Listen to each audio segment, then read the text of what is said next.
আলহামদুলিল্লাহি রাব্বিল আলামিন ওয়াসসালাতু ওয়াসসালামু আলা আশরাফিল আমবিয়াই ওয়াল মুরসালিন ওয়া আলা আলিহি ওয়া আসহাবিহি আজমাইন।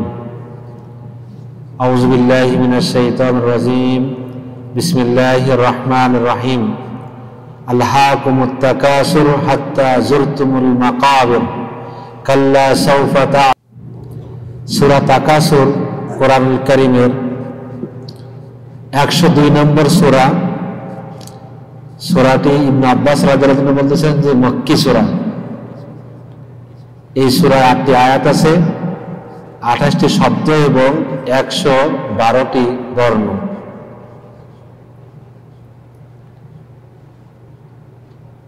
এই সূরা অনেক ফজিলত। রাসূল সাল্লাল্লাহু আলাইহি ওয়াসাল্লাম সাহাবায়ে কিরামের কাছে জিজ্ঞাসা করতেছেন, তোমাদের ভিতরে কে আছে যে দৈনিক 1000 আয়াত তেলাওয়াত করতে পারবে?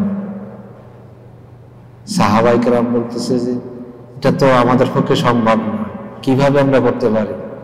রাসূল বলতেছেন, যদি তোমরা সূরা তাকাসুর তেলাওয়াত করতে পারো তাহলে ওই 1000 আয়াত তেলাওয়াত করার সমান সওয়াব পাওয়া যাবে। তাহলে একটি সূরা, ছোট্ট একটি সূরা, 8টি আয়াত আমরা যদি তেলাওয়াত করতে পারি তাহলে এই 8টি আয়াতের মাধ্যমে আমরা 1000 আয়াত তেলাওয়াত করার সমান সওয়াব পেয়ে যাব ইনশাআল্লাহ। তাহলে এই আমলটাকে আমরা ভুলে যাব? আমলটা করা দরকার না। অল্প আমল বেশি সওয়াব ইনশাআল্লাহ। এই আমলটা সবাই করার চেষ্টা করব। এই সূরার মূল আলোচনার বিষয় হলো,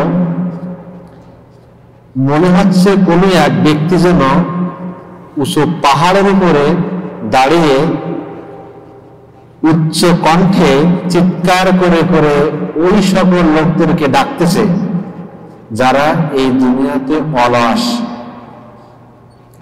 যারা এই দুনিয়াতে উদাসীন, যারা গভীর ঘুমে অচেতন হয়ে আছে,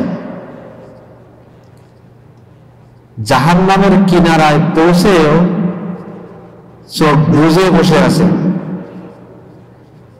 সতর্ককারী যেন চিৎকার করে করে তাদেরকে বলতেছে যে কবরের সাক্ষাৎ হওয়া পর্যন্ত বেশি বেশি সম্পদ লাভের আশায় তোমরা যে প্রতিযোগিতা শুরু করছো, এই প্রতিযোগিতা করে তোমাদেরকে যে উদাসীন করে ফেলছো, এই সম্পর্কে তোমরা সচেতন হয়ে যাও। তাহলে এই সূরার আলোচনার বিষয় হলো, আমরা আমাদের জীবনের মূল উদ্দেশ্য ভুলে যে এমন উদ্দেশ্যের পিছনে ছুটছি যেগুলো আমাদের কোনো কাজেই আসবে না, বেহুদা ছোটাছুটি। এই সূরার আগে আর একটি সূরা আছে যেটা আমরা গত সপ্তাহে আলোচনা করছিলাম, সেটা হলো সূরা আল কারিয়া। সূরা কারিয়া কোরআনের তারতিব অনুযায়ী সূরা কারিয়ার পরেই হলো তাকাসুর। তো দেখেন, একটা সূরার সাথে আর একটা সূরার সম্পর্ক আছে। সূরা আল কারিয়া তে আলোচনা করা হয়েছে কিয়ামত সম্পর্কে, কিয়ামতের ভয়াবহতা সম্পর্কে, ওই দিন মানুষের অবস্থা কি হবে এই সম্পর্কে আলোচনা করা হয়েছে। আর এই তাকাসুরে আলোচনা করা হচ্ছে মানুষ ধন সম্পদের লোভে, ধন সম্পদের মোহে পড়ে মানুষ এই দুনিয়াটায় ভুলে যাচ্ছে আখিরাতকে। অথচ এই মানুষকে এই যে ধন সম্পদ তারা অর্জন করতেছে দুনিয়ার মোহে পড়ে, কিয়ামতের দিন তাদেরকে এই জবাবদিহি করতে হবে। তাদের এই প্রত্যেক সম্পদের হিসাব কিয়ামতের দিন আল্লাহ তাআলার কাছে দিতে হবে। জবাব দেওয়া ছাড়াই সামনের এক পা অগ্রসর হতে পারবে না। তাহলে দুইটা সূরার সাথে দেখেন কি সম্পর্ক। একটা সূরায় কিয়ামতের ভয়াবহতা আলোচনা করা হচ্ছে, আর একটা সূরায় আলোচনা করা হচ্ছে যে মানুষ, আমরা যে দুনিয়ার মোহে পড়ে ব্যস্ত আছি, ওই পরকালকে ভুলে যাচ্ছি বলে দুনিয়ার মোহটা নিয়ে ব্যস্ত আছি, কিন্তু আমার সেই পরকালে যে মোহে পড়ে আমি দুনিয়া নিয়ে ব্যস্ত আছি, এই জিনিসগুলোই কিয়ামতের দিন আমাকে আল্লাহ দরবারে জবাবদিহি করতে হবে। সুতরাং এখানে আপনার কি করতে হবে? সতর্কতা অবলম্বন করতে হবে, যাতে আপনাকে এই দুনিয়া ভুলিয়ে না ফেলে। এই সূরার নাজিল হওয়ার পিছনে কয়েকটা কারণ আছে। হাদিসে আসছে, রাসূল সাল্লাল্লাহু আলাইহি ওয়াসাল্লাম বলতেছেন, দুইটা গোত্র, একটা হলো বনু আব্দ মানাফ একটা গোত্র, আর একটা হলো বনু সাহাব গোত্র। এই দুই গোত্র আধিক্যতা সংখ্যা নিয়ে গর্ববোধ করত। এক গোত্র বলতো তোমাদের থেকে আমরা সংখ্যায় বেশি, আর এক গোত্র বলতো না তোমাদের থেকে আমরা সংখ্যায় বেশি। তারা কি করত? মানুষ গণনা করত। যখন ওই দল, এই গোত্র ওই গোত্র থেকে কম হয়ে যেত, তারা এখন বলতো যে না, জাহিলিয়াতের যুগে আমাদের গোত্রের মানুষগুলো মারা গেছিল, তাদের কবরস্থ করা হয়েছে, এখন যে কবর গুনত, কবরগুলো গুনে গুনে বলতো যে তোমাদের থেকে আমরা মানুষের সংখ্যায় বেশি। তো এই প্রসঙ্গে আল্লাহ রাব্বুল আলামিন এই সূরাটা নাজিল করেন। আর একটা কারণ আসছে, মদিনার আনসারদের ভিতরে দুইটা গোত্র ধন সম্পদ এবং নেতৃত্ব নিয়ে অহংকার করত। কাদের ধন সম্পদ বেশি, কাদের মর্যাদা বেশি। যখন এই মর্যাদার লড়াই শুরু হয়ে গেল, ধন সম্পদের লড়াই শুরু হয়ে গেল দুই গোত্রের ভিতরে, আল্লাহ রাব্বুল আলামিন এই সূরাটা কি করলেন? নাজিল করলেন। সূরা নাজিলের প্রেক্ষাপট না জানলে তাফসীর বোঝা সহজ হয় না। তাফসীর বোঝার জন্য সূরা নাজিলের প্রেক্ষাপট জানা খুবই জরুরি।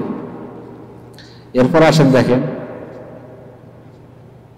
আল্লাহ তাআলা বলেছেন আলহাকুমুত তাকাসুর। সবাই খেয়াল করবেন, সবাই কিন্তু এই সূরাটা মুখস্থ, প্রত্যেকের মুখস্থ আছে আমার মনে হয়।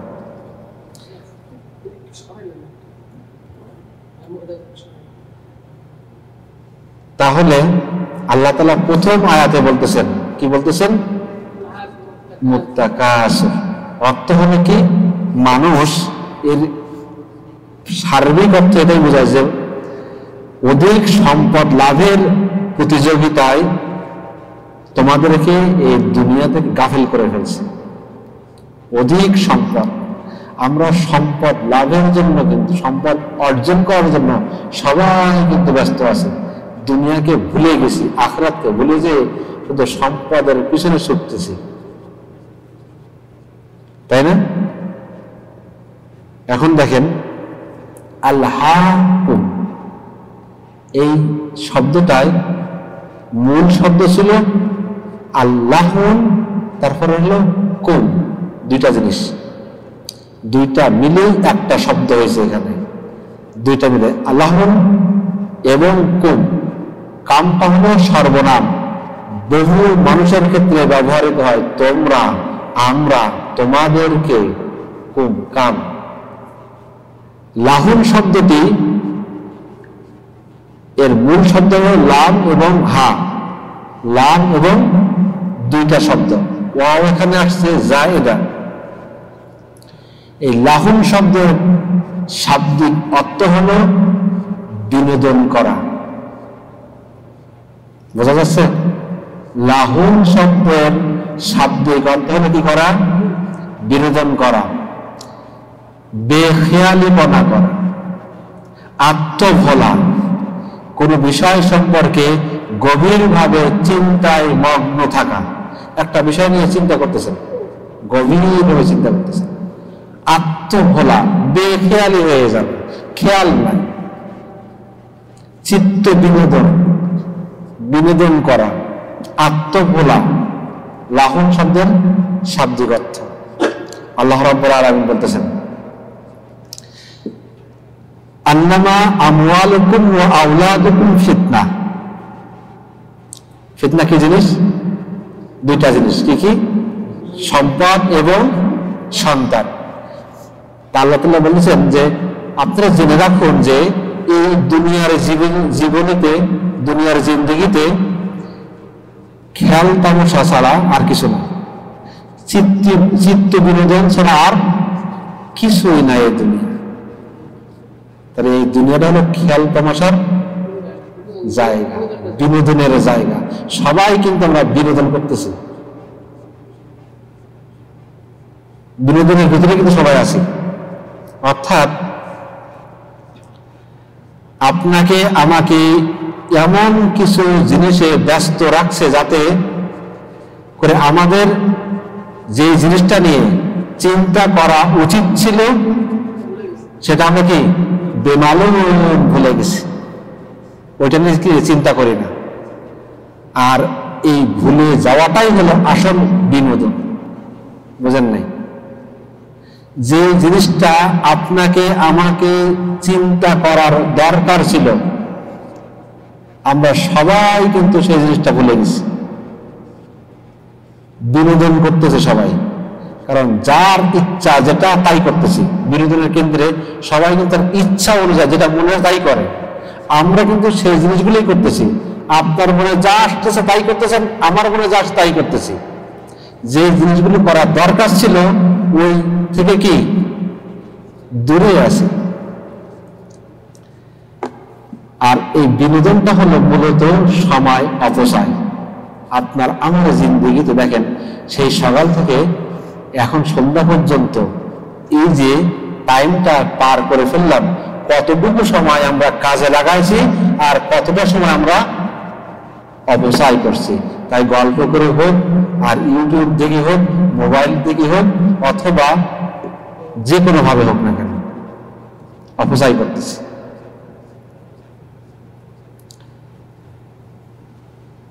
যেই সময়টা আপনি অপচয় করতেছেন ওই সময়টা থেকে আপনি এর থেকে আরো গুরুত্বপূর্ণ কোনো জিনিস আপনি করতে পারতেন, কিন্তু সময় নষ্ট করার কারণে আপনি আপনার গুরুত্বপূর্ণ জিনিসগুলো আপনি করতে পারেন নাই।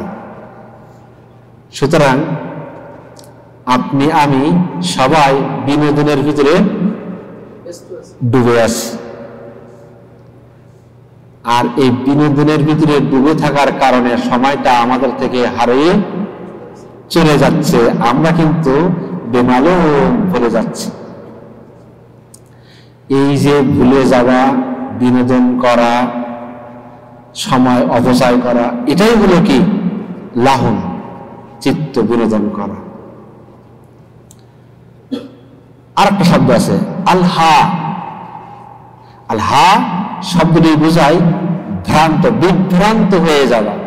মানুষ কোন গুরুত্বপূর্ণ বিষয় থেকে দূরে থাকা, দূরে সরে যাওয়া। মানুষ যখন বিভ্রান্ত হয়ে যায় সে কিন্তু ভালো কাজ করতে, ভালো জিনিস করতে সে কিন্তু ভালো লাগে না।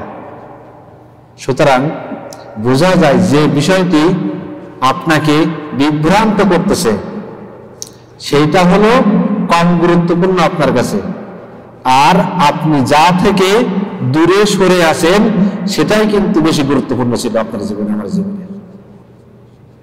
যে জিনিসটা আমাদেরকে মশগুল করে রাখছে, আমাদেরকে মানে ব্যস্ত তার ভিতরে রাখছে, যে জিনিসগুলো আসলে ওই জিনিসগুলো আমাদের কাছে কম গুরুত্বপূর্ণ। যেমন অথবা গুরুত্ব ছিলই না, ফোন টেপা গুরুত্বপূর্ণ, গল্প করা গুরুত্বপূর্ণ,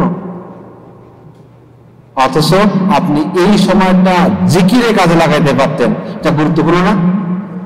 সবচেয়ে গুরুত্বপূর্ণ না? এই সময়টা আপনি মানুষের উপকারের কাজে করতে পারতেন। আপনি এই সময়টা ইবাদতের ভিতরে আপনি কাটাইতে, কিন্তু আপনি করেন নাই। আপনি সময়টা নষ্ট করে ফেলছেন, অপচয় করে ফেলছেন। আপনার কাছে মনে হচ্ছে ওই অপচয় করাটাই হলো বেশি গুরুত্ব, আসলেই কিন্তু এটা কম গুরুত্ব। যেটা আপনার কাছ থেকে চলে যাচ্ছে, আপনি যেটা চিন্তা করতেছেন না, ওটাই কিন্তু সবচেয়ে গুরুত্ব ছিল, কিন্তু আমরা কি করি নাই, গুরুত্ব দেয় নাই। এই জন্য আল্লাহ রাব্বুল আলামিন বলেছেন, ইয়া আইয়ুহাল্লাযীনা আমানু লা তুলহিকুম আমওয়ালুকুম ওয়ালা আওলাদুকুম আন যিকরিল্লাহ। হে ঈমানদারগণ, তোমরা তোমাদের ধন সম্পদ এবং সন্তান সন্তানদের যেন তোমাদেরকে আল্লাহ রাব্বুল আলামিনের জিকির থেকে, আল্লাহ তাআলার স্মরণ করা থেকে তোমাদেরকে উদাসীন না করে ফেলে। উদাসীন, তোমাদেরকে কিন্তু বিভ্রান্ত না করে ফেলে। কোন জিনিসটা? সম্পদ এবং সন্তান, দুইটা জিনিস, সম্পদ এবং কি। তাহলে আল্লাহ রাব্বুল আলামিন, আল্লাহকে কেমন করে স্মরণ করতে হবে? আমাদের ধন সম্পদ সন্তান সন্তানদের যেন আমাদের কাছে এই আল্লাহ রাব্বুল আলামিনের স্মরণ করা থেকে যেন বেশি প্রাধান্য না পায় আমাদের কাছে। আমাদের সবারই কিন্তু পরিবার আছে, সবারই কিন্তু সম্পদ আছে আর সন্তান আছে।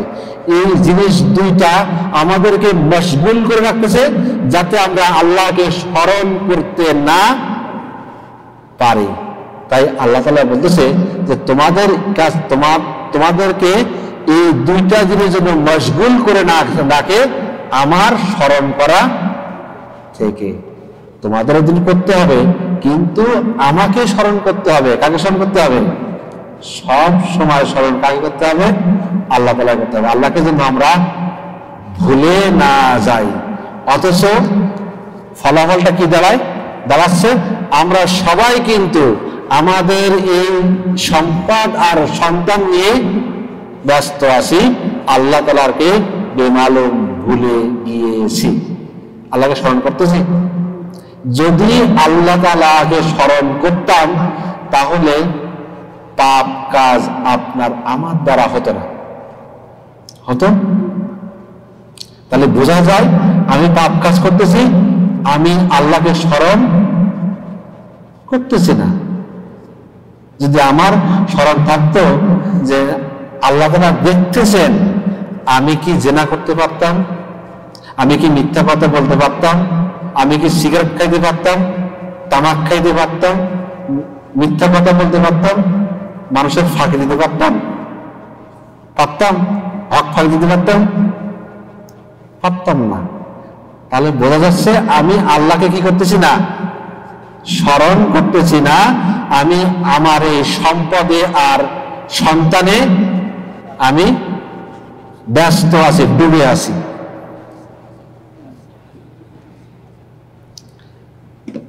মূলত এই সূরা তাকাসুর থেকে আমাদের এই শিক্ষাটা আমাদেরকে নিতে হবে।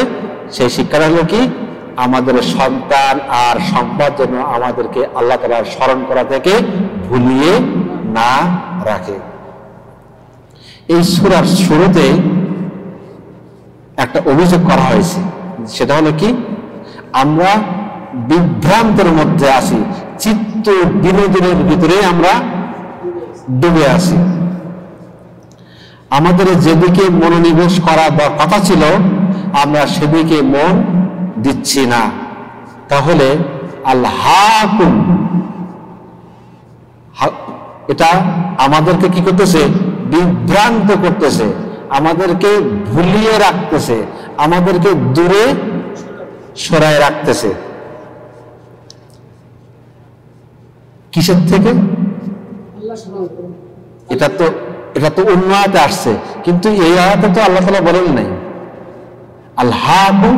এরপরে কি বলতেছে? তাকাসুর, তাই না? তাকাসুর। আল্লাহ তাআলা এখানে তো যেমন আগের আয়াতে বলতেছে যে আন যিকরিল্লাহ, এখানে তো আল্লাহ তাআলা এই কথাটা বলে নাই যে কিসের থেকে, তা কিন্তু বলে নাই। আল্লাহকুম মুত্তাকাসুর, তোমাদেরকে বিভ্রান্ত করে রাখতেছে। সেই জিনিসটা কি? পরবর্তী আয়াতের পরবর্তী শব্দ বলতেছেন তাকাসুর। এই তাকাসুরটাই তোমাদেরকে কি করতেছে?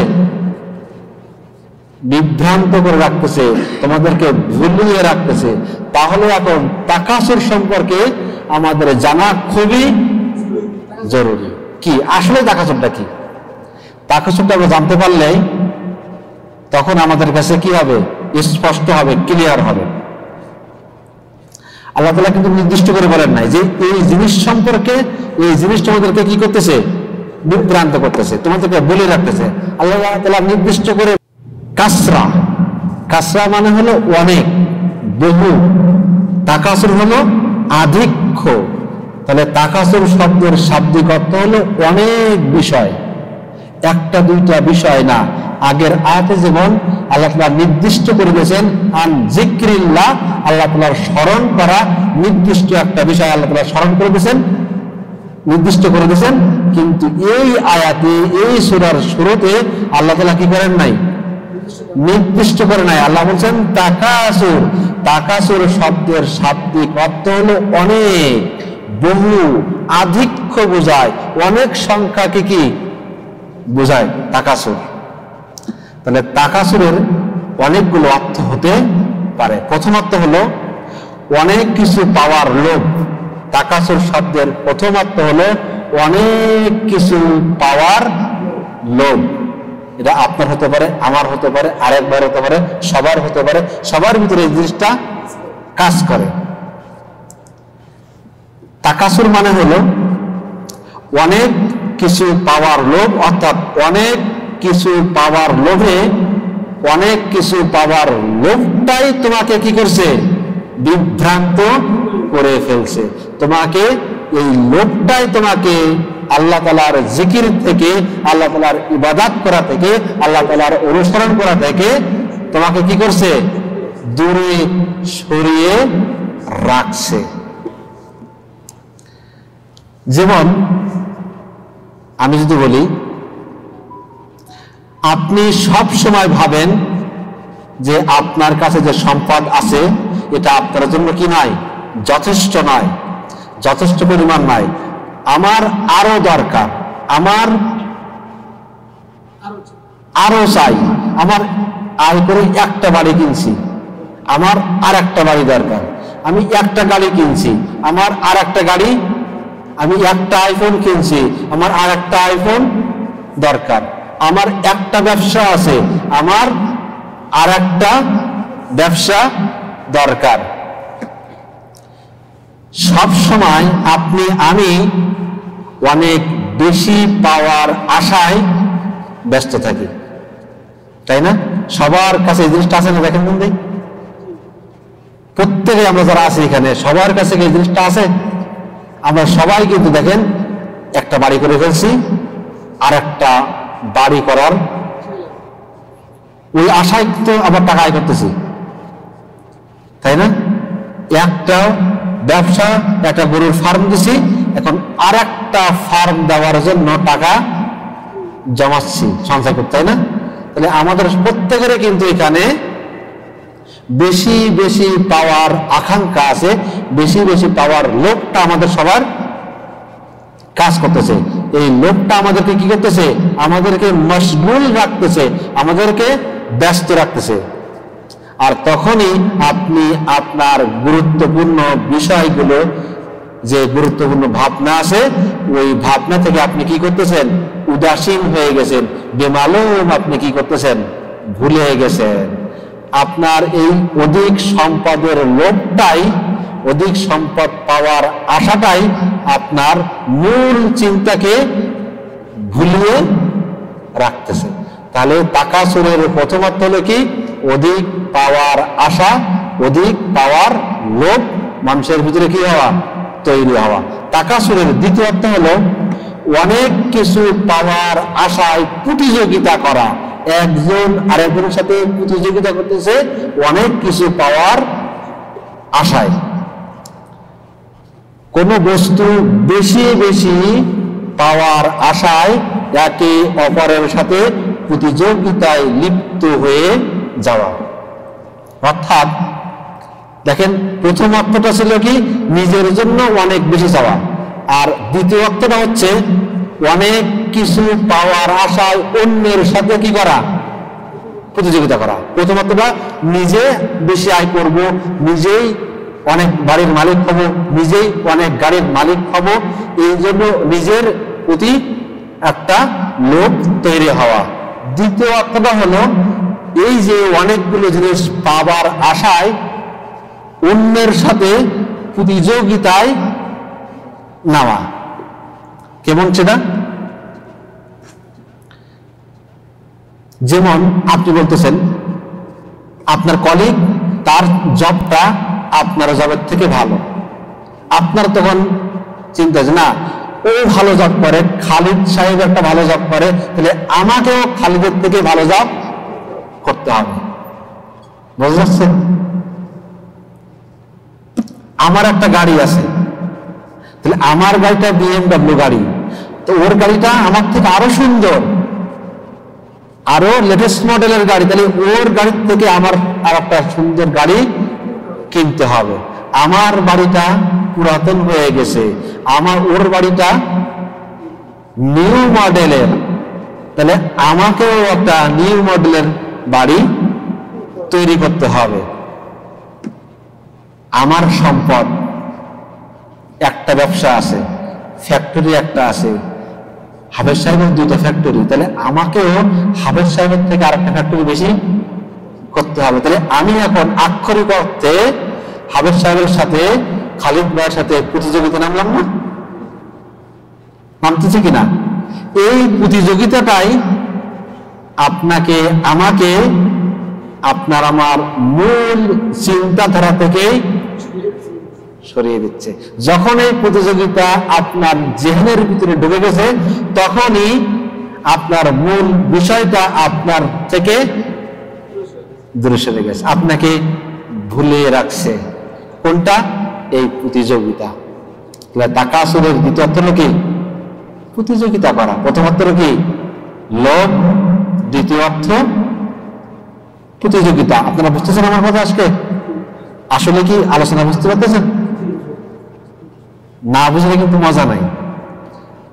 আল্লাহ তাআলা বলতেছে যে আমরা বিভ্রান্তের ভিতরে আসি, চিত্ত বিনোদন, আত্মভোলা হয়ে গেছি। কারণটা কি? কারণ আমরা তাকাসুরের ভিতরে কি ডুবে আছি। এখন তাকাসুরটা কি জিনিসটা জানতে হবে। তাকাসুরের অনেকগুলো অর্থের ভিতরে প্রথম অর্থ পাইলাম আমরা কি? নিজে অনেক জিনিস পাওয়ার লোভ করা। দ্বিতীয় অর্থ হলো কি? নিজেকে অন্যের সাথে প্রতিযোগিতায় নামিয়ে দেওয়া।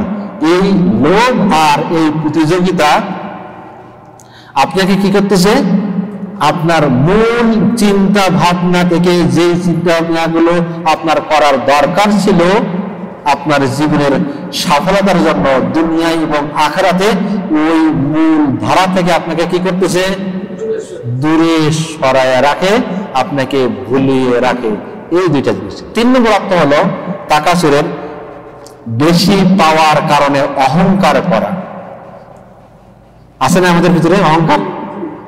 বেশি পাওয়ার কারণে কি করতেছি আমরা? অহংকার করতেছি।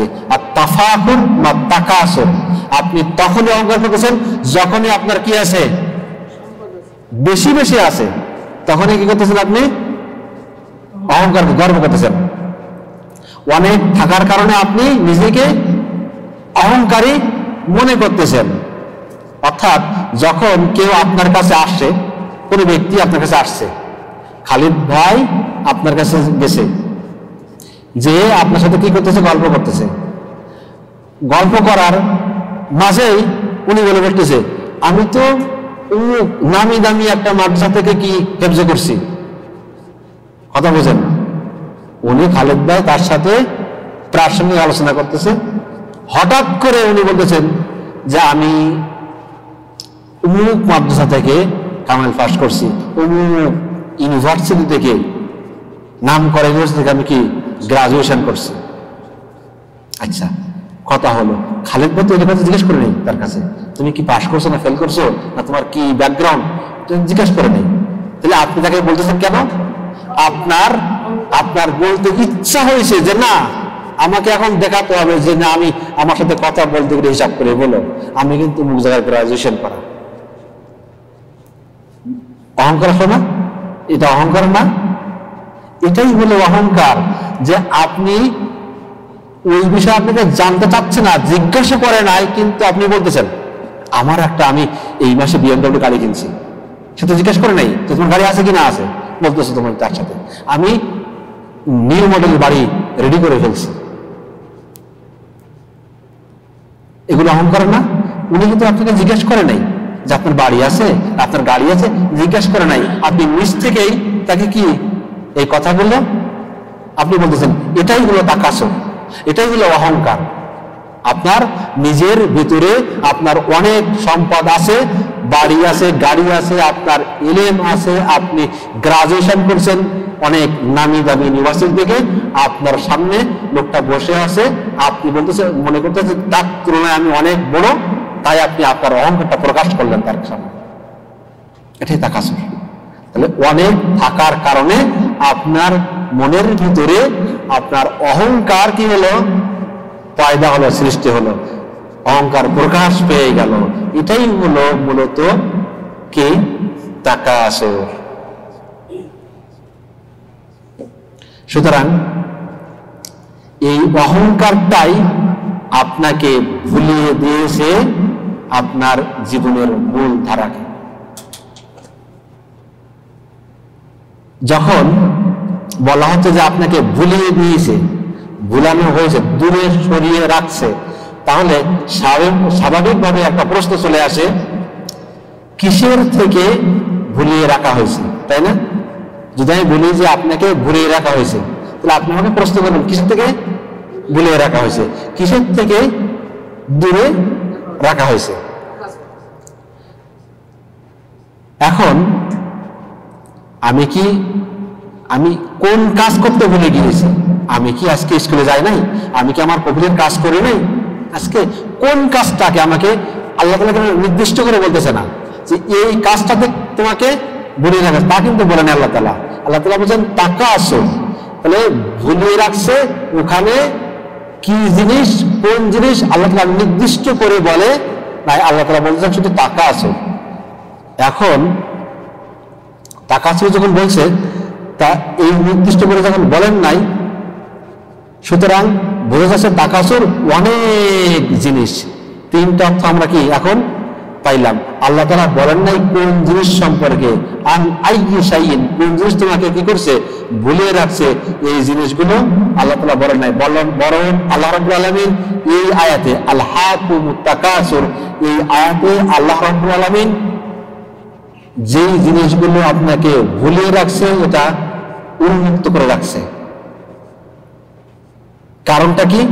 কারণ যাতে বান্দা নিজে চেষ্টা করে খুঁজে খুঁজে বের করতে পারে যে কোন কোন জিনিসগুলো আপনাকে আল্লাহ তাআলার স্মরণ থেকে, কোন কোন জিনিসগুলো আল্লাহ রাব্বুল আলামিনের আনুগত্য করা থেকে আপনাকে কি ভুলিয়ে রাখছে, দূরে সরিয়ে রাখছে।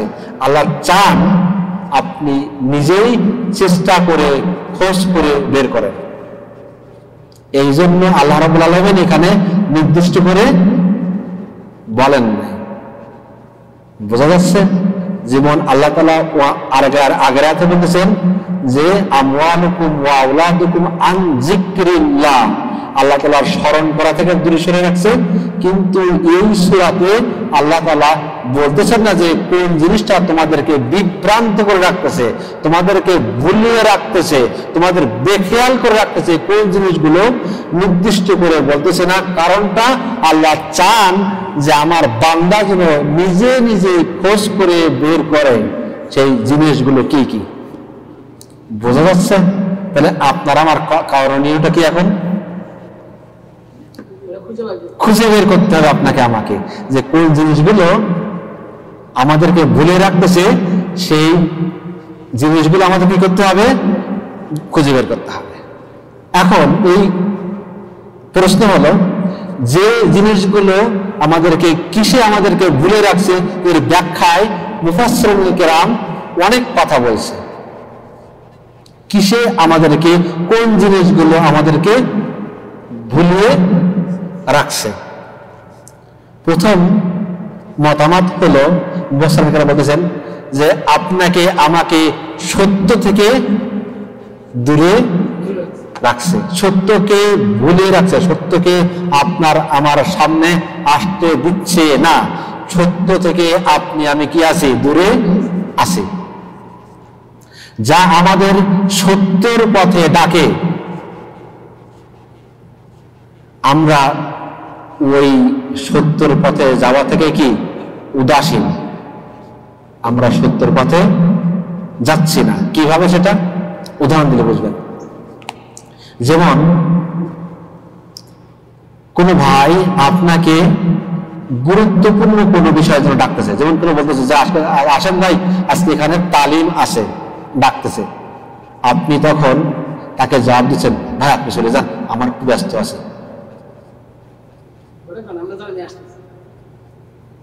আমি ব্যস্ত আছি, আজকে অন্য কাজে ব্যস্ত আছি, অথবা আপনি যান আমি আসতেছি। তাহলে এই ভাইটা আপনি যে সময় নষ্ট করতেছেন, যে সময়টা আপনি নষ্ট করতেছেন, ওর থেকে আপনার ভালো গুরুত্বপূর্ণ কাজে ডাকছেন আপনাকে, এটা বসা গেলে গুরুত্বপূর্ণ না? যতক্ষণ বসে থাকবেন ততক্ষণ আল্লাহ তাআলার রহমত নাযিল হবে, আপনার গুনাহগুলো মাফ হতে থাকবে। তাহলে এটা গুরুত্বপূর্ণ ছিল না? যে ভাইগুলো এখন মার্কেটে আছে, ওখানে বাজার করতেছে, প্রয়োজন শেষ হয়ে গেছে তারপরে ঘুরতেছে ওখানে, ওই ভাইগুলো এখানে না আসার কারণে তারা এখন ক্ষতিগ্রস্ত না? ওদের ওখান থেকে এই জায়গাটা গুরুত্বপূর্ণ ছিল না? বুঝতে পারতেছে আপনারা? এটা গুরুত্বপূর্ণ ছিল না, কিন্তু তারা বলতেছে কি যেন ভাই আপনি যান, আমি, তাদের কাছে ওইটাই, এটার গুরুত্ব তাদের কাছে নাই।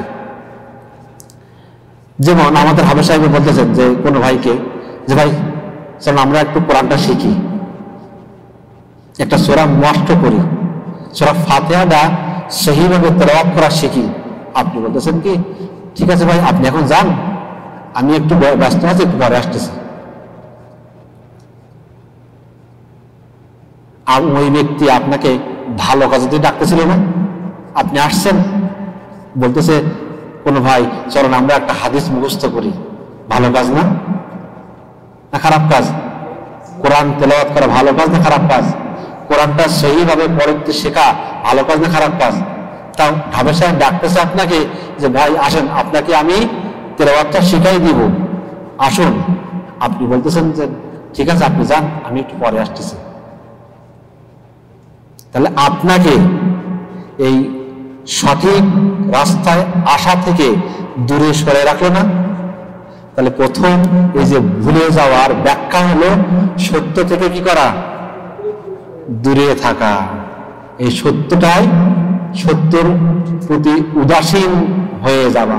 সত্য তারা অ্যাকসেপ্ট করতে পারে না, গ্রহণ করতে পারতেছে না, চাচ্ছে না, তারা বেমালুম ভুলে আছে।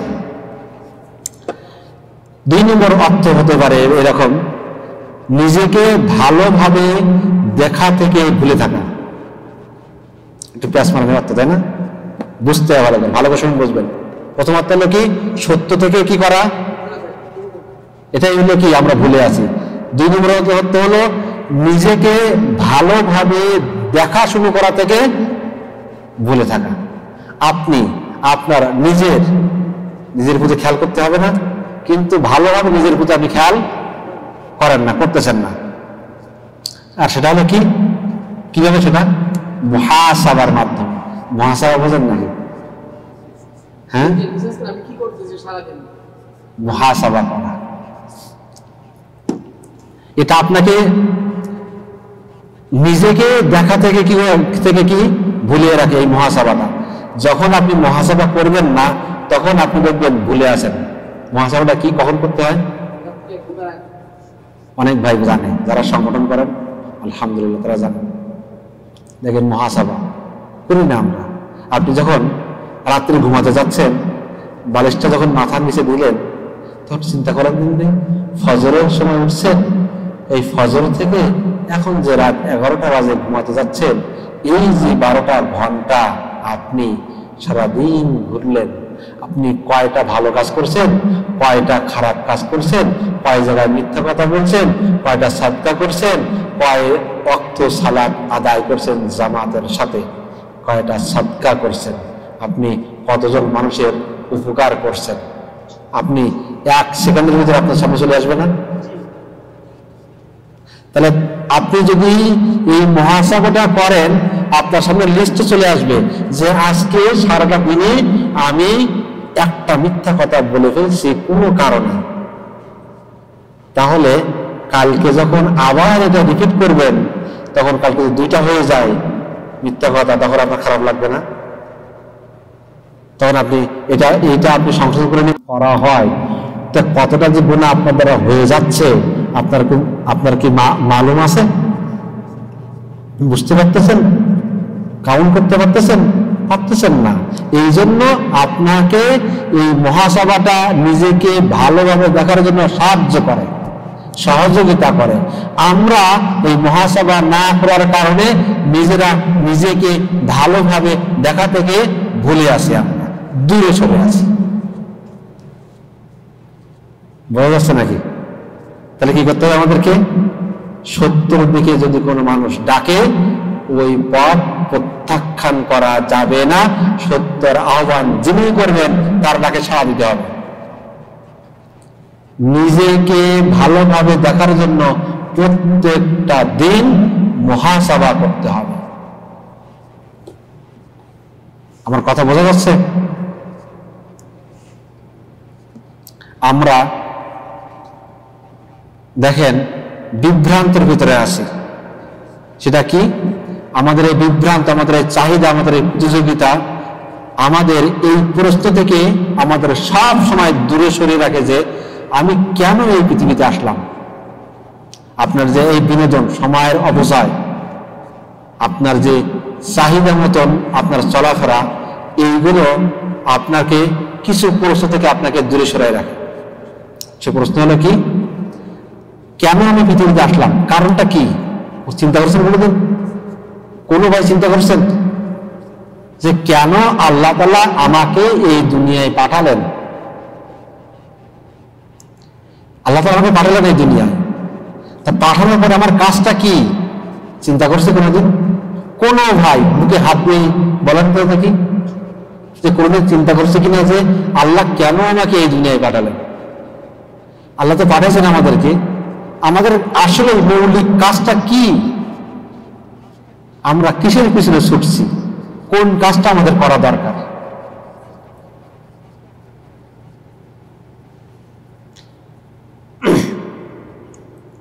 এই কোন কাজের পিছনে ছুটতে ছুটতে সময়টা শেষ হয়ে যাচ্ছে, অবশেষে আমরা কবরে চলে যাচ্ছি, তাই না? তাহলে আমরা কি কোনোদিন প্রশ্ন করছি নিজেকে যে কেন আল্লাহ তাআলা আমাকে আপনাকে এই দুনিয়ায় পাঠালেন? পাঠানোর পরে আমাদের কি কাজ দিয়ে পাঠালেন? সেই আমাদের মূল কাজটা কি? আমরা কিসের পিছনে ছুটতেছি? একটার পর একটা, কিন্তু একটা শেষ হয় আর তার পিছনে ছুটি, তাই না? বাড়ি তৈরি করা শেষ হয়ে গেছে, গাড়ি বানাতে হবে। গাড়ি করা শেষ, আর একটা ব্যবসা করতে হবে। ব্যবসা শেষ, আর একটা ব্যবসা তৈরি করতে হবে। তাহলে একটার পর একটা কিন্তু আমরা কি করতেছি? ছুটতেই আছি কিন্তু আমরা বিরামহীন ভাবে। কিন্তু কোনোদিন চিন্তা করছে কি যে আল্লাহ কেন আমাকে এই দুনিয়ায় পাঠালো? কোন কাজটা দিয়ে আমাদেরকে এই দুনিয়ায় পাঠাইছে? এই সবগুলো চিন্তাহীন, বেমালুম নিজের কাজগুলো ভুলে যে এই বিভ্রান্তের ভিতরে কারা আছে জানেন? আছে পশু পাখি। পশু পাখি এরাই আছে। তারা চিন্তা করে না কেন দুনিয়া আল্লাহ তাআলা আমাকে পাঠাইছে, আমার কাজটা কি, তারা এটা চিন্তা করে না। যদি আপনি দাবি করেন যে আমি আল্লাহর বান্দা, আপনাকে চিন্তা করতে হবে কেন আল্লাহ আপনাকে পাঠালো, আমার এই দুনিয়ায় পাঠানোর কাজটা কি, কি কাজ দিয়ে আল্লাহ আপনাকে পাঠাইছে, চিন্তা করতে হবে। যদি আপনি চিন্তা না করেন, আপনি কি জানেন? কারণ পশু পাখি চিন্তা করে না। কিয়ামতের দিন এই পশু পাখির হাসর হবে, হিসাব হবে, নিকাশ হবে না। আপনার আমার আদম সন্তানের হিসাবও হবে, নিকাশও হবে। তাই আপনাকে আমাকে চিন্তা করতে হবে আল্লাহ কেন দুনিয়াতে পাঠালেন, কোন কাজ দিয়ে পাঠাইছেন, ওই কাজটা যেন আমরা ভুলে না। বোঝা যাচ্ছে আমার কথা? পশু পাখি দেখেন, খায়, তারপর আবার তাদের পেট ভরে যায়, আবার যখন ক্ষুধা লাগে আবার খায়, আবার পেট ভরে যায়, আবার কিছুক্ষণ পর আবার যখন ক্ষুধা লাগে আবার খায়। এভাবেই তাদের জীবনটা কি চলে থাকছে। তাহলে আপনি আমি যদি চিন্তা ভাবনা না করি, এই প্রশ্নগুলো যদি আমরা সামনে নিয়ে না আসি, তাহলে আপনার সাথে আর আমার সাথে ওই পশু পাখির সাথে কোনো পার্থক্য আছে?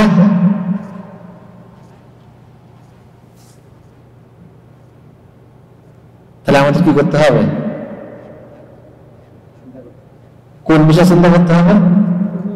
প্রশ্ন, কেন আল্লাহ তাআলা আমাকে তৈরি করছে, কেন আল্লাহ তাআলা আমাকে দুনিয়ায় পাঠাইছে, কি কাজ দিয়ে আমাকে পারে, আমার কাজটা কি? যদি আমি এই তিন প্রশ্ন মাফিক আমি কাজ করতে পারি, আমি কিন্তু সফলকাম হব ইনশাআল্লাহ। আর এই জিনিসগুলো যখন ভুলে যাব আমি কিন্তু ক্ষতিগ্রস্ত হব। কথা বোঝা যাচ্ছে? এখন কিসে ভুলে রাখছে? প্রথমে কি পাইলাম? সত্য থেকে। 2 নম্বরটা কি পাইলাম? হ্যাঁ, নিজেকে না, নিজেকে নিজেকে নিজেকে ভালোভাবে দেখা থেকে দূরে সরিয়ে রাখা 2 নম্বর। 3 নম্বর হলো সংবাদ সম্পর্কে দূরে থাকা। সংবাদ থেকে, সুসংবাদ থেকে কি করা? দূরে থাকা। এই সুসংবাদ এখানে কোরআনকে বোঝানো হচ্ছে। সুসংবাদটা কি? কোরআন। আমরা সবাই কোরআন থেকে কি আছি? দূরে সরে আসি। কোরআনের মাধ্যমে আপনার চোখ খুলে যাবে, আপনার অন্তর খুলে যাওয়ার কথা ছিল। এর মাধ্যমে আপনি আপনার জীবনের মূল উদ্দেশ্য খুঁজে পাওয়ার কথা ছিল, কিন্তু আপনি নিজেকে নিজের সামনে পেশ করার কথা ছিল এই কোরআন পড়ার মাধ্যমে। নিজে কি জিনিস, নিজেকে নিজের সামনে পেশ করার একটা মাধ্যম ছিল এই কোরআন। আমার কথা বুঝতে পারতেছেন না? নিজেকে সুন্দরভাবে উপস্থাপনা করার মাধ্যম ছিল এই কি? এই কোরআন। নিজের চোখ খুলে যেত যে আসলে আমি সঠিক পথে আসি না, যদি আপনি কোরআনটা কি করতেন? কোরআনটা আপনি আপনার সাথে রাখতেন, কোরআনটা তেলাওয়াত করতেন, কোরআনটা বুঝতেন, কোরআনটা পড়তেন, তাহলে এই কোরআন আপনার চোখ খুলে দিত। তখন আপনি নিজেকে চিনতে পারতেন, আপনি নিজেকে ভালোভাবে মানুষের কাছে উপস্থাপনা করতে পারতেন, পেশ করতে পারতেন। কোরআন হলো আপনার আখলাক, আপনার চরিত্র। কোরআন অনুযায়ী আপনার চরিত্রকে গঠন করে মানুষের সামনে পেশ করতে পারতেন আপনি। কিন্তু কোরআন থেকে যখন দূরে সরে আসেন, তখন কোরআনে বলতেছে মিথ্যা কথা বলা যাবে না, আমি মিথ্যা কথা বলতেছি।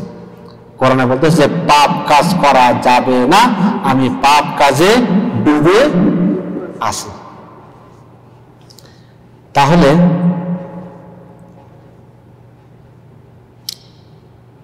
যখন এই কোরআন থেকে আপনি দূরে সরে যাচ্ছেন, আপনি আপনার মূল উদ্দেশ্য থেকে আপনি দূরে সরে যাচ্ছেন, এই কোরআনকে আপনি সময় দিচ্ছেন না।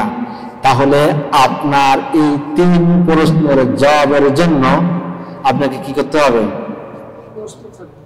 কোরআন পড়তে হবে, কোরআনের সাথে সম্পর্ক বৃদ্ধি করতে হবে। কোরআনের সংস্পর্শে আসা ছাড়া আপনি সফলতা অর্জন করতে পারবেন? আমরা সবাই কিন্তু কোরআন থেকে দূরে আছি। হিসাব করে দেখেন বন্ধু, আজকে রমজানের পর থেকে কোরআনটা কয়বার খুলে দেখছি? আবার তো রোজা আসার মতন হলো। বাদ দেন আপনি বিগত 1 সপ্তাহে কারা কারা কোরআন ধরছেন, হাত তুলছি বলেন বন্ধু। এখানে কজন মানুষ, কজন লোক হাত উঁচু করছে? সম্পর্ক ওনার সাথে আছে? কজন লোক একটু একটা আয়াত পড়ার পরে আয়াত অতটা খেয়াল করছে? আপনার জীবনের সবকিছু করতে পারেন, কিন্তু কোরআনের সাথে সম্পর্ক আপনার নাই। কোরআনটা অনেক ভাই আছে পড়তেও জানে না, তাহলে কোরআন পড়তে হবে কিনা? হ্যাঁ, কোরআন পড়তে হবে, কোরআনের সাথে সম্পর্ক বাড়াতে হবে। আপনি কোরআনকে সময় দিচ্ছেন না, কারণ হলো আপনি তাকাসুরের ভিতরে ডুবে আছেন। আপনাকে এই তাকাসুরটা কি করতেছে? আপনাকে ব্যস্ত করে রাখতেছে, মশগুল করে রাখতেছে। এই জন্য কোরআনের জন্য আপনার জীবনের কোনো সময় নাই। 4 নম্বর কথা হলো, আল্লাহ বলেছেন আলহাকুমুত তাকাসুর। এটা এত বড় বিভ্রান্তি যে এটা আপনাকে কিয়ামতকে ভুলে রাখতেছে। কিয়ামত কারিয়াতে পড়তেছে না, ওখানে পড়ছে না যে মহাপ্রলয়, কিয়ামত হয়ে যাবে, দুনিয়াটা কেঁপে উঠবে। এই মহাপ্রলয় কিয়ামত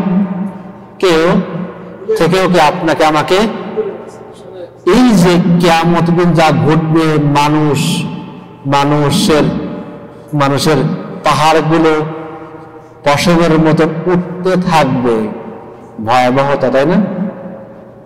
চিন্তা করছি একবারও? যদি চিন্তা করতাম তাহলে কি আমি কিয়ামত থেকে ভুলে যাইতাম?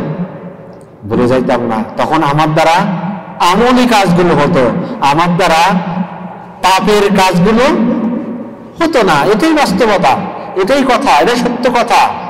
আপনি মানেন আর নাই মানেন, আপনি স্বীকার করুন আর নাই করুন, যদি আপনার মাথায় চিন্তা থাকতো, আপনি বুঝতেন, আপনি যদি মানতেন যে কিয়ামতের ভয়াবহ চিত্রটা আপনার মাথার ভিতরে আসতো, তাহলে আপনার দ্বারা অন্যায় কাজ সংগঠিত হতো না, পাপ কাজ আপনার দ্বারা হতো না। আমরা জানি কিয়ামত হবে, জাহান্নাম সম্পর্কেও জানি, তাই না? এই জাহান্নামে যেতে হবে যদি দুনিয়াতে পাপ কাজ করি। এই চরম সত্য কথা জানার পরেও আমি ওই জাহান্নামে যাওয়ার কাজগুলো করতেছি, তাহলে আপনাকে আমাকে বিভ্রান্ত করে ফেলতেছে। আমি তাকাসুরের ভিতরে আছি, আপনাকে আমাকে ভুলিয়ে রাখতেছে। বুঝা যাচ্ছে নাকি কথাগুলো? 5 নম্বর অর্থ হলো, আল্লামা শাওকানি বলতেছেন,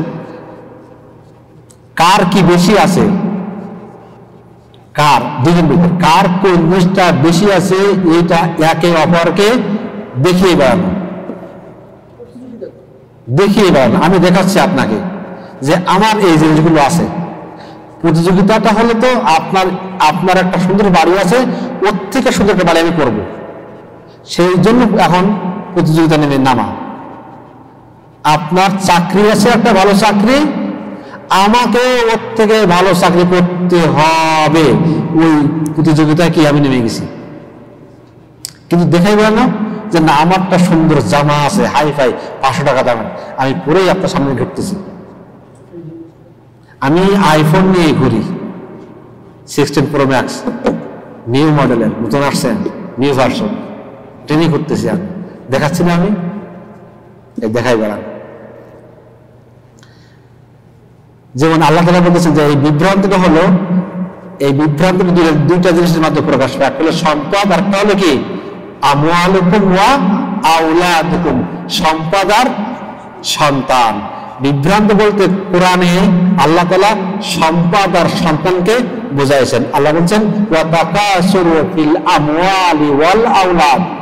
বিভ্রান্তটা কিসের ভিতরে? সম্পদ এবং সন্তানের ভিতরে। বোঝা গেছে বিভ্রান্ত কার ভিতরে? এখন আমরা জানার চেষ্টা করব সন্তানের ক্ষেত্রে আর সম্পদের ক্ষেত্রে বিভ্রান্তটা কি জিনিস। শুধু তো আওলাদ পড়ি, আওলাদ মানে কি? আমওয়াল মানে কি? তাই আমরা কেন বিভ্রান্ত হচ্ছি? সন্তান হওয়ার কারণে কি বিভ্রান্ত হচ্ছি? শুধু তো আমরা জানছি যে সম্পদ আর সন্তান, তাহলে সম্পদ কি আর সন্তান কিভাবে আমাদেরকে বিভ্রান্ত করে ফেলতেছে জানা দরকার না? তাফসীর করতে গেলে একটু দেখে আসতে হবে, কিন্তু নাহলে কিন্তু বুঝবেন না। আমি কিন্তু বিস্তারিত আলোচনা করি, দেখেন একটা কাজে শেষ হলো না। আমার কথাগুলো আজকে কি বুঝতে পারতেছেন আপনারা? আল্লাহকুমুত তাকাসুর, এই যে আয়াতটা যে আলোচনা করতেছি, কেন আমরা বিভ্রান্তের ভিতরে আছি, কি জিনিসগুলো দেখেন একের পর এক কিন্তু শাব্দিক অর্থ ধরে ধরে আলোচনা করতেছি। তাহলে এখন আল্লাহ তাআলা বলতেছেন যে মানুষ, কোরআনের বিভিন্ন জায়গায় বলতেছেন যে মানুষ তাকাসুরের ভিতরে আছে, বিভ্রান্তের ভিতরে আছে দুইটা ক্ষেত্রে। একটা হলো সম্পদের, একটা কি? সন্তান। তাহলে অধিক সন্তান হলে কি সে বিভ্রান্তের ভিতরে পড়ে যাবে? না কম সন্তান হলে? না খারাপ সন্তান হলে? না ভালো সন্তান হলে? কিসের ভিতরে? এর কয়েকটা অর্থ আছে। প্রথম অর্থ হলো কেবলমাত্র বেশি সন্তানকে বোঝায় না যে বিভ্রান্ত, আবার বেশি সন্তান হলেও বিভ্রান্ত হওয়া বোঝায় না, বেশি হোক কম হোক কোনোটাই বোঝায় না। দেখেন আপনি এখন এই বর্তমান জামানায় উদাহরণ দিয়ে বুঝবেন যে এই জামানায় একটা সময় আছে যখন মানুষ চিন্তা করে যে বেশি সন্তান নেবে না, ছেলে হোক মেয়ে হোক, তাই না? কারণটা কি? একটা দুইটা যথেষ্ট। কেউ বলতেছেন একটা, কেউ বলতেছেন দুইটা যথেষ্ট। কারণটা কি? সে ভয় করে তার অর্থনৈতিক অবস্থা খারাপ, তাই বলতে করতেছে না, কেন সন্তান নেয় না? তার মেন তো ভয় ওটা নেই, আমি লালন পালন করতে পারিব, সম্পদ নাই, এই ভেবে ভয়। এই কারণে তো সন্তান নেয় না। পৃথিবীর অনেক দেশ আছে নির্দিষ্ট করে দিচ্ছে দুটা বেশি নিতে পারবে না, একটা বেশি নিতে পারবে না, নির্দিষ্ট করে দিচ্ছে। তাহলে আল্লাহ তাআলার হুকুমের সাথে আল্লাহ কি বলছে নাকি যে দুটা বেশি নিতে পারবে না? আল্লাহ কি বলছে? রাসূল বলেছেন কিয়ামতের দিন আমি গর্ববোধ করব আমার উম্মতের আধিক্যতা নিয়ে। বেশি বেশি আল্লাহ রাসূল বলেছেন যে তোমরা এমন মেয়েকে বিয়ে করো যার সন্তান অধিক সংখ্যক সন্তান জন্ম দেওয়ার সক্ষমতা আছে, ওই সকল মেয়েদেরকে বিয়ে করো। তাহলে এটা এখন বর্তমান দুনিয়াতে যে সিস্টেমটা চালু করছে অনেক দেশ, ছেলে হোক মেয়ে হোক দুটাই, অনেক দেশ আছে আইন করছে দুটো বেশি নেওয়া যাবে, সরকারিভাবে তাদেরকে আইনত দণ্ড দেওয়া হয়। তাহলে এটা আমরা আল্লাহ তাআলার হুকুমের সাথে খেলতামাশা করতেছি না? আল্লাহ তাআলার হুকুম আছে একটা, আমরা আটটা করতেছি না? কেন তারা বেশি সন্তান নিতে আপত্তি করেন? কারণ তাদের সেই সামর্থ্য নাই, তাদের অর্থনৈতিক সেই সামর্থ্য নাই। এই কারণে তারা কি করে? কম নিতে যাচ্ছে। যেমন ধরেন আপনি ধরেন এখন বর্তমান বিশ্বের চায়না একটা রাষ্ট্র, তারা আইন করছে দুইটা বেশি নিতে। এই আইন করার পরে তারা এখন অর্থনৈতিক বিপর্যয় তৈরি করে ফেলছে। কারণটা কি? দেশের অবকাঠামোর চাহিদার জন্য যে পরিমাণ জনশক্তি জনবল প্রয়োজন সেটা তারা সাপ্লাই করতে পারতেছে না। তাহলে এই দেশের দেশের জনবল নাই, তাহলে সম্পদ কিভাবে তৈরি করতে পারবে? তাহলে দুটো জায়গায় ক্ষতি করছে তারা। জনবলও তারা তাদের নিজেদের আইনের কারণে জনবল তৈরি করতে পারতেছে না, আর জনবল না থাকার কারণে তারা অর্থনৈতিক, দুটোটাই কারাই বানাইছে? আল্লাহ তাআলার হুকুম অমান্য করার কারণে। তাহলে এখানে দেখেন যে সম্পদ কম, সন্তান কম নিলেও সেটা যে বিভ্রান্ত হচ্ছে না তা কিন্তু না। সম্পদের কমের ভিতরে, সন্তান কমের ভিতরে কিন্তু সেটা করতেছে না। আরো উদাহরণ দিলে বুঝবেন। আপনি আপনার সন্তানদের জন্য বেশি বেশি চান, আপনার সন্তান একটা আছে কি দুইটা আছে কি তিনটা আছে, তাহলে আপনি চাচ্ছেন আপনার